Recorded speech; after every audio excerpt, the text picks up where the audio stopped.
Souvent, quand, par exemple, la marche, on n'associe pas forcément ça à du sport, et c'est une activité physique et ça a des conséquences évidemment importantes dans le domaine de la santé.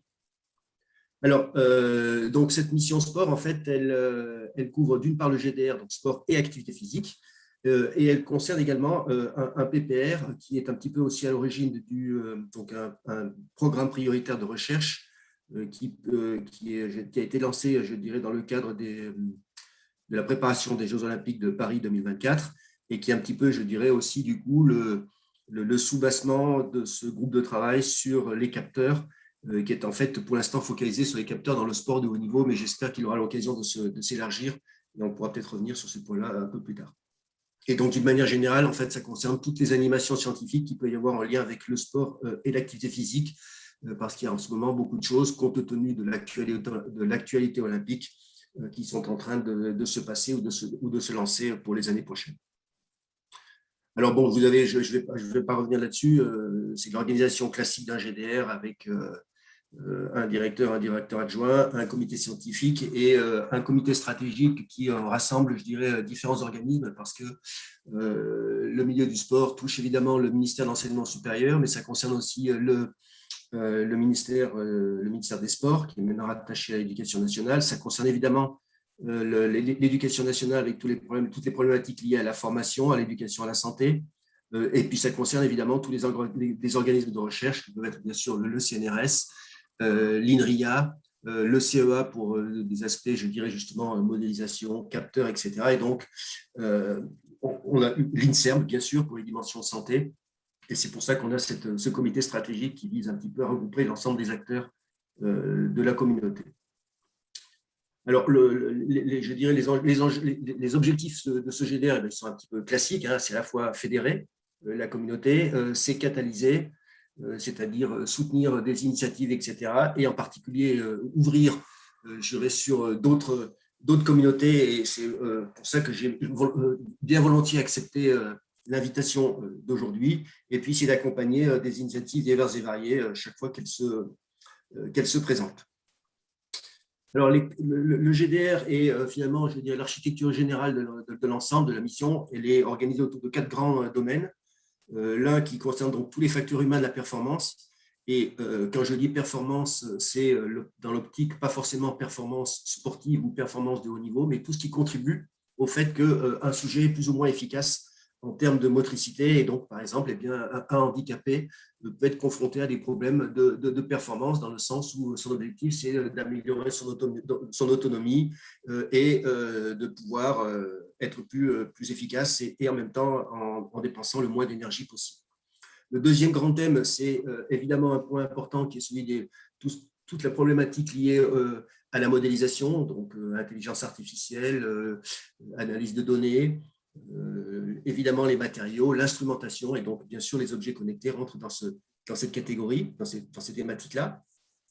Un troisième secteur qui est très très important et qui est en fait le plus important en termes de production scientifique, c'est celui qui touche au sport dans une problématique de santé et de bien-être. Et pour montrer l'importance de cette thématique, eh bien, nous travaillons actuellement dans le cadre des appels d'offres sur les projets exploratoires donc, de recherche qui remplacent les PPR.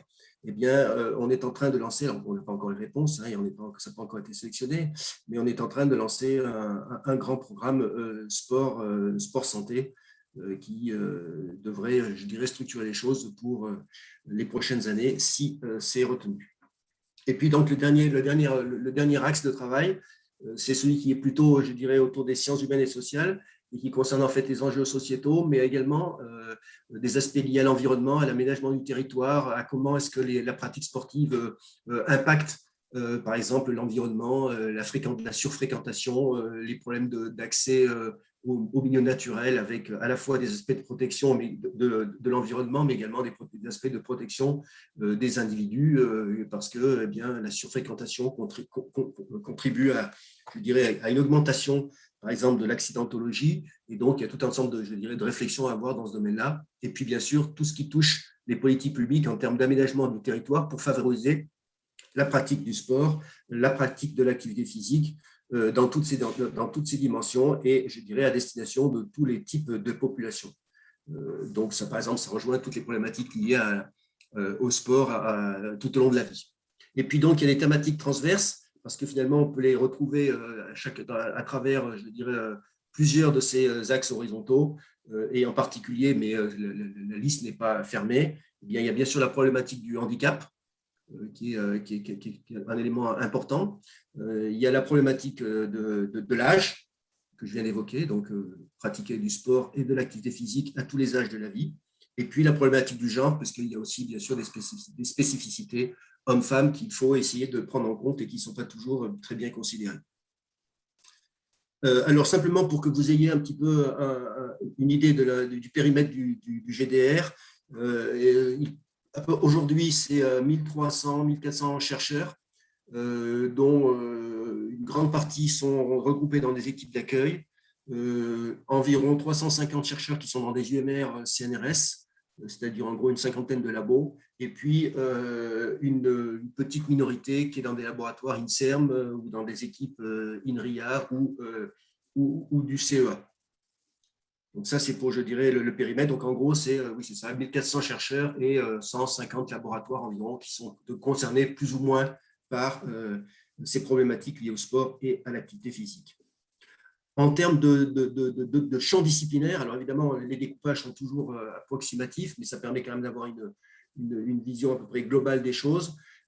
Évidemment, vous avez beaucoup de choses. En gros, la moitié des travaux et des équipes s'intéressent, et des chercheurs s'intéressent plutôt à tout ce qui touche aux sciences de la vie, et avec trois grands domaines que sont donc la physiologie, l'exercice d'une manière générale, toutes les problématiques liées à la tout ce qui est contrôle de la motricité, la coordination, etc. Des approches autour de la biomécanique. Vous avez évidemment un grand pan qui est autour des sciences humaines et sociales, avec, alors la psycho est un petit peu l'interface, en tout cas avec la sociologie, l'histoire, le management, les sciences de l'éducation. Et puis vous avez finalement un petit périmètre qu'on peut mettre dans le paquet, dans ce qu'on pourrait considérer les sciences de l'ingénieur, sachant que dans ces sciences de l'ingénieur, il y a évidemment des choses autour des matériaux, il y a des choses autour des objets connectés, il y a des choses autour des approches statistiques, et puis des choses qui sont plus difficilement classables, que j'ai mis sous forme de autres je dirais par défaut, entre guillemets. Alors, concernant les différents champs, donc ça, c'est le résultat d'une étude du périmètre des publications scientifiques de la communauté française qu'on a faite l'année dernière avec l'aide de l'INIST. Et en fait, donc ça permet de repérer, je dirais, un peu les grands domaines dans lesquels il y a des travaux. Alors, vous avez évidemment le domaine de tout ce qui touche à l'exercice, c'est-à-dire finalement à la physiologie de l'exercice, et donc à comment les effets de l'hypoxie, les effets toutes les dimensions qui sont liées à la production d'énergie et à l'efficacité du système, je dirais, musculaire de ce point de vue-là. Il y a toute une problématique autour de l'activité physique. Alors, vous pourriez dire quelle est la différence entre activité physique et exercice? Eh bien, c'est justement que là, on est plutôt sur une approche qui est liée, je dirais, au domaine de la santé, avec les insuffisances cardiaques, les insuffisances respiratoires, et donc des approches qui davantage sont en lien, bien sûr, avec l'exercice, mais plutôt avec une finalité santé. En violet, eh bien, c'est plutôt le domaine je dirais, de la psychologie, finalement, et de tous les paramètres personnels qui renvoient à pourquoi est-ce qu'on pratique, pourquoi est-ce qu'on ne pratique pas, quel est le rôle de la pratique du sport dans la perception de son corps, etc., etc. Les sciences de l'éducation. En bleu, ici, vous avez, je ne sais pas si vous voyez en fait, peut-être que vous ne voyez peut-être pas mon pointeur, donc en bleu, en haut à droite, on est toujours là aussi dans le domaine de la santé, mais cette fois-ci dans une perspective plutôt orthopédique, donc blessures, et donc avec toutes les conséquences du point de vue par exemple de la récupération des athlètes post-blessure, de la chirurgie, enfin tous les aspects traumatologiques. En vert, c'est ce qu'on appelle classiquement finalement l'analyse du mouvement, cinématique, cinétique, et donc et les aspects, je dirais aussi, de contrôle de la motricité, donc toutes les dimensions sensorimotrices. En jaune, vous apercevez que typiquement le domaine de la performance de haut niveau, qui est souvent considéré comme étant, je dirais, dont tout le monde parle, eh bien, ça représente finalement un petit spectre de ce qui est, je veux dire, des travaux qui sont publiés et des préoccupations des différentes équipes. Et en même temps, ce n'est pas surprenant parce que finalement, le haut niveau ou le très haut niveau, ça concerne, si vous interrogez le ministère des Sports, le très haut niveau, pour eux, c'est 500 athlètes. Et donc, évidemment, la population française, c'est potentiellement 60 millions de pratiquants à tous les âges de la vie. Et donc, vous voyez bien qu'évidemment, la problématique du haut niveau n'est je dirais, que la face visible de l'iceberg. Et puis, le petit bleu, en bleu en bas à droite, eh bien, ce sont toutes les dimensions liées à la… Alors, c'est en lien avec l'exercice, c'est en lien avec la performance, c'est en lien avec le contrôle de la motricité, mais c'est plutôt sur toutes les dimensions, je dirais, neuromusculaires, fatigue et essentiellement donc, tout ce qui contribue, je dirais, à la gestion finalement de la force, au sens général du terme. Alors, qu'est-ce qui se passe? Voilà. Donc, si on regarde par exemple en termes de publications, bien, on voit bien, c'est un petit peu ce que je disais précédemment, quand on regarde le nombre de publications par thème, eh bien, vous apercevez que la problématique du sport santé occupe une place considérable.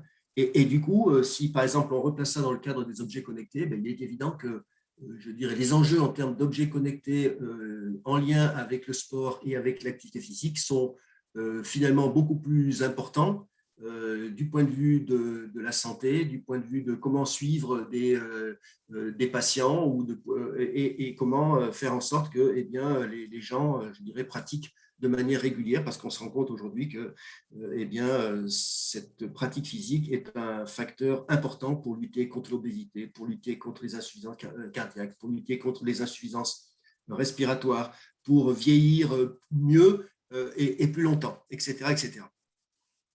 Si on regarde les choses en termes donc, sur plusieurs années, on voit que ça se confirme avec, je dirais, une montée en puissance et très claire de tout ce qui touche au sport en lien avec la santé. Alors, probablement que dans les années qui viennent, sous l'effet donc, du plan prioritaire de recherche qui a été lancé, on peut imaginer que les publications dans le domaine de la performance sportive vont sans doute connaître un regain je dirais, d'impact compte tenu de cette impulsion qui a été mise en place. Alors évidemment, sans surprise, les collaborations internationales se font plutôt avec l'Amérique du Nord, avec les pays européens et avec l'Australie. Donc là, je dirais que c'est quelque chose qui est tout à fait classique par rapport à ce que l'on peut connaître dans d'autres domaines scientifiques. Et puis, bon, ça, je pense que c'est peut-être pas la peine d'insister là-dessus. Juste peut-être quelques points sur ce fameux plan prioritaire de recherche. En fait, il a été lancé donc, en même temps que la création du GDR. Je dirais que c'est un petit peu même la création du GDR qui a permis de déclencher définitivement ce projet. Donc, il y a 20 millions qui ont été mis sur la table en 2 vagues. Une première vague qui a permis de sélectionner 6 projets pour un montant d'à peu près 9,5 millions d'euros. Et puis une deuxième vague qui a démarré en janvier 2021 avec de nouveau 6 projets retenus pour un montant également de 9 millions d'euros. Et donc là, il y a encore quelques reliquats qui seront peut-être utilisés dans les prochaines années pour renforcer ces projets ou pour lancer d'autres opérations. Voilà. Donc, je pense que je peux peut-être m'arrêter là et puis répondre aux questions en fonction des intérêts des uns et des autres. Ce sera peut-être plus simple. OK. Merci, Vincent. Est-ce qu'il y a des questions? Oui. Oui, bonjour. Moi, j'avais une question sur votre dernier slide là, concernant les projets qui ont été lancés. Est-ce que vous pouvez nous en dire un petit peu plus? Alors, c'est donc ces projets. Alors, je dirais, la caractéristique de ce PPR, ce sont toujours des choses qui sont très politiques. C'était, je dirais, évidemment, d'avoir l'excellence scientifique, mais aussi de créer des liens forts avec les usagers que sont les fédérations sportives et en particulier les athlètes, puisque l'objectif clairement affiché, c'est d'augmenter le nombre de médailles pour les Jeux olympiques. Et donc, ça c'est la première chose. Et la deuxième chose, c'est que l'autre dimension, c'était qu'il y a une vocation évidemment à structurer la recherche dans ce domaine sur du long terme. Et donc, ce sont des gros consortiums qui ont été constitués pour pouvoir répondre à ces objectifs. Alors, les projets, eh bien, ils portent sur des choses qui sont très diverses. Il y en a un qui est complètement ciblé, par exemple, dans le domaine du handicap. Et donc, comment améliorer la performance sportive des athlètes paralympiques en sachant qu'il y a à la fois des choses qui sont des problématiques qui sont communes à tous ces athlètes et d'autres qui le sont spécifiques en fonction des pratiques sportives considérées. Il y a un projet qui porte dans le domaine de la voile, sur l'optimisation des systèmes de foil. L'enjeu étant de faire converger de manière la plus efficace possible, à la fois des dimensions qui sont liées aux matériaux et à des aspects, je dirais, d'hydrodynamique, etc., mais de le mettre en lien parce que les foils, on n'est pas capable de les produire de manière, je dirais, stricte, etc., enfin, toujours identique, de les mettre en lien, par exemple, avec les perceptions des individus, des athlètes. Et donc, ce n'est pas forcément le foil qui présente les meilleures caractéristiques physiques qui est celui qui est retenu par l'athlète in fine. Donc, il faut essayer de comprendre comment faire converger ces choses-là. Il y a évidemment des choses dans le domaine de l'hypoxie, dans le domaine de la préparation mentale, dans le domaine de ce qu'on appelle l'affûtage, c'est-à-dire les derniers jours juste avant la compétition. Voilà, quoi. Voilà les grandes thématiques qui sont soutenues. Alors, elles sont relativement transversales ou plutôt focalisées sur un ou deux sports. Il y a par exemple un programme qui s'intéresse en particulier à la prévention des blessures, en particulier en athlétisme. Il y a un autre programme qui s'intéresse à la dynamique. Donc, ce n'est pas vraiment de la préparation mentale, mais c'est finalement comment optimiser les relations au sein des groupes. Et donc, ça concerne d'une manière générale les sports collectifs.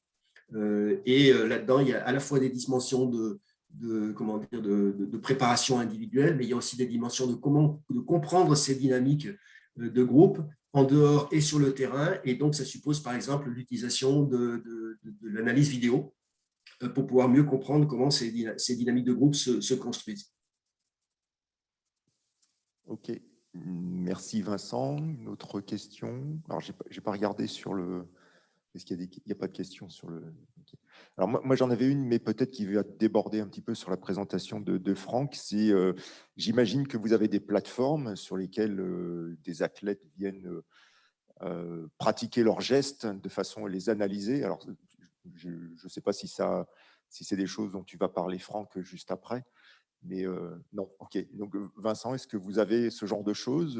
Alors, c'est un des sujets qui est un petit peu compliqué parce que précisément dans l'appel d'offres PPR, il y avait l'enjeu de construire des plateformes et le jury de l'ANR n'a pas retenu malheureusement, n'a pas retenu il y avait trois projets de plateforme, aucun n'a été retenu en fait pour des raisons purement politiques et non pas pour des raisons d'excellence des dossiers. Alors, en fait, ce qui se passe aujourd'hui, c'est qu'il y a une structuration, il y a des plateformes qui existent. Alors, soit elles sont dédiées au sport de haut niveau, par exemple à l'INSEP, il y a un certain nombre de choses, mais il y a ensuite, dans les laboratoires, dans les universités, il y a des plateformes qui existent. Il y en a une à l'INRI, à Rennes, Franck peut en parler, il y en a une qui permet de faire des choses autour de la réalité virtuelle, autour de l'analyse du mouvement, etc.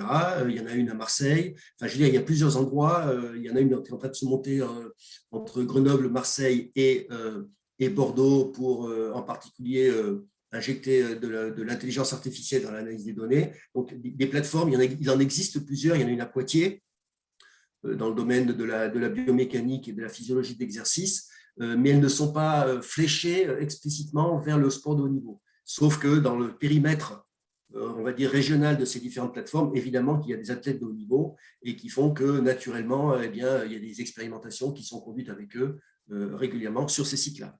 Et puis après, il y a la problématique qu'un certain nombre d'études se font non pas sur les plateformes, mais sur le terrain. Parce qu'un des enjeux, c'est aussi de pouvoir récupérer des données directement sur le terrain.